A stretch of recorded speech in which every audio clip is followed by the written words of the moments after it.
ہم کریں گے ہر مظلوم کی حمایت۔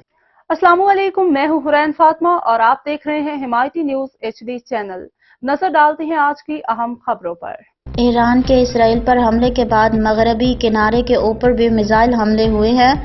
خبر رساں ادارے رائٹرز کے مطابق یہ میزائل ایران نے داغے ہیں۔ 2 اسرائیلی عہدیداروں نے رائٹرز کو بتایا ہے کہ ایران نے منگل کے روز اسرائیل پر تقریباً 200 میزائل داغے۔ یہ حملہ 2 مرحلوں میں کیے گئے۔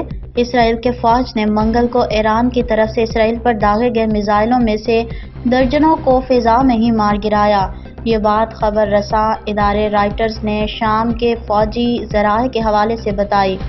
اسرائیلی فوج کے ترجمان نے منگل کے روز کہا کہ ایران کی طرف سے اسرائیل پر میزائل حملوں کی سنگین نتائج ہوں گے۔ ترجمان نے یہ نہیں بتایا کہ ایران کو کس نوعیت کے نتائج کا سامنا کرنا پڑے گا اور اسرائیل کب ان حملوں کا جواب دے گا۔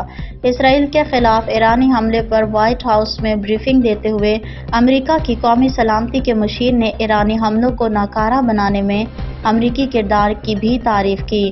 ان کا کہنا تھا کہ ایرانی حملے شکست سے دوچار ہوئے ہیں۔ احمد دین حمایتی کی رپورٹ۔